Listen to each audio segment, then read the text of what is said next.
Vamos falar agora do argumento ad hominem no que tange o ataque à imparcialidade do argumentador. Em alguns casos, o argumento ad hominem tem o objetivo de atacar a imparcialidade do argumentador, acusando-o de ser tendencioso. Nesse caso, o crítico alega que o argumentador em questão não é de confiança para participar de uma argumentação justa, porque tem uma pauta oculta, um preconceito ou motivo pessoal para favorecer um dos lados do argumento e ignorar o outro. O ataque ad hominem seguinte é um desses casos. Vamos ao exemplo. Bob e Vilma estão discutindo o problema da chuva ácida. Vilma argumenta que as notícias sobre a extensão do problema são muito exageradas e que os custos de qualquer medida preventiva são proibitivos. Bob observa que Vilma faz parte da diretoria de uma companhia americana de carvão e que, portanto, seu argumento não deve ser aceito pelo que aparenta. Ou seja, mais uma vez estamos retornando ao que comentamos antes nos outros tipos de argumento ad hominem. O fato da Vilma fazer parte de uma companhia americana de carvão e ter esta opinião não invalida a opinião dela. É claro que pode estar contaminada, mas logicamente, de maneira lógica, não invalida. Bob parece criticar Vilma por ter um motivo oculto para favorecer um dos lados da questão. Ele está, portanto, questionando sua equidade como argumentadora, que tenha avaliado todos os possíveis argumentos sobre o assunto. Será que ela está contando a história toda e adotando uma perspectiva equilibrada?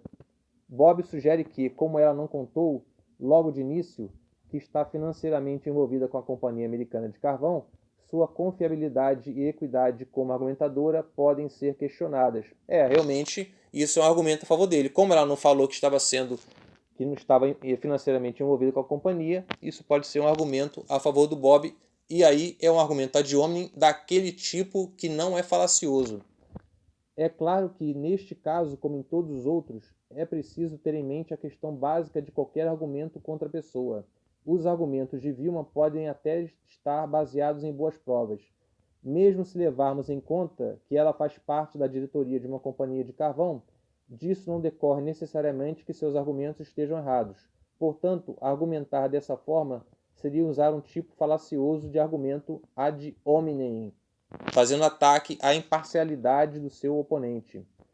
Mas pode ser que a conclusão de Bob seja uma alegação muito fraca de que devemos nos perguntar se Vilma foi imparcial ao chamar a atenção para os pontos que enfatizou. Bob pode estar dizendo que é preciso ter cuidado para não achar que os argumentos de Vilma revelam toda a verdade, pois ela tem um interesse financeiro no resultado e, portanto, um forte motivo para se concentrar nos argumentos contra qualquer medida e ignorar os argumentos a favor de medidas contra os poluidores industriais do ambiente. Bob parece sugerir que há motivos para questionar a imparcialidade ou a integridade de Vilma, como investigadora neutra da questão. Fica difícil dizer que ela é neutra na questão, mas pode ser que ela seja, mesmo tendo envolvimento financeiro com a companhia de carvão.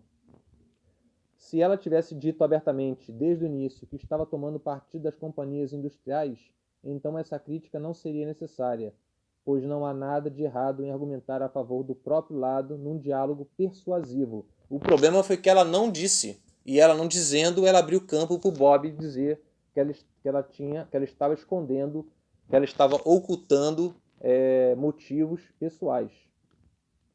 Mas, se o diálogo é supostamente uma investigação, um inquérito imparcial e não uma disputa, então a situação é diferente. Nesse contexto, se um argumentador tem um motivo oculto para apoiar um dos lados da disputa e mantém uma aparência de neutralidade, então pode ser razoável questionar essa suposta neutralidade, desde que haja boas razões para suspeitar de parcialidade.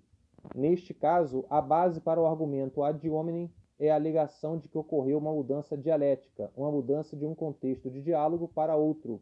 Como vimos, um dos tipos de diálogo racional é o diálogo persuasivo, em que a tese de um argumentador é oposta à tese do outro.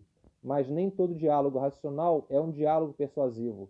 Às vezes, os participantes de uma investigação começam a investigar uma questão sem ter ainda resolvido qual é a sua posição, qual é a posição de cada um.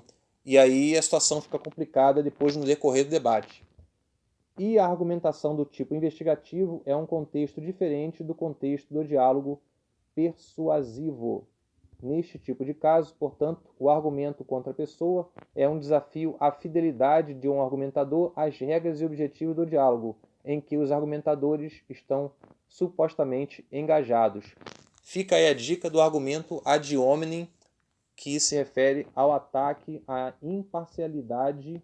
Você ataca a suposta imparcialidade do seu oponente, ou você expressa a parcialidade do seu oponente e os motivos ocultos que estão levando ele a defender aquela tese. Ele pode ter motivos ocultos que você conhece e a audiência não conhece, ou até que você não conheça. E aí, no decorrer do debate, esses motivos vão emergindo, tá certo? Então, terminamos por aqui o argumento ad hominem. Vamos agora falar do argumentum ad personam. Até a próxima.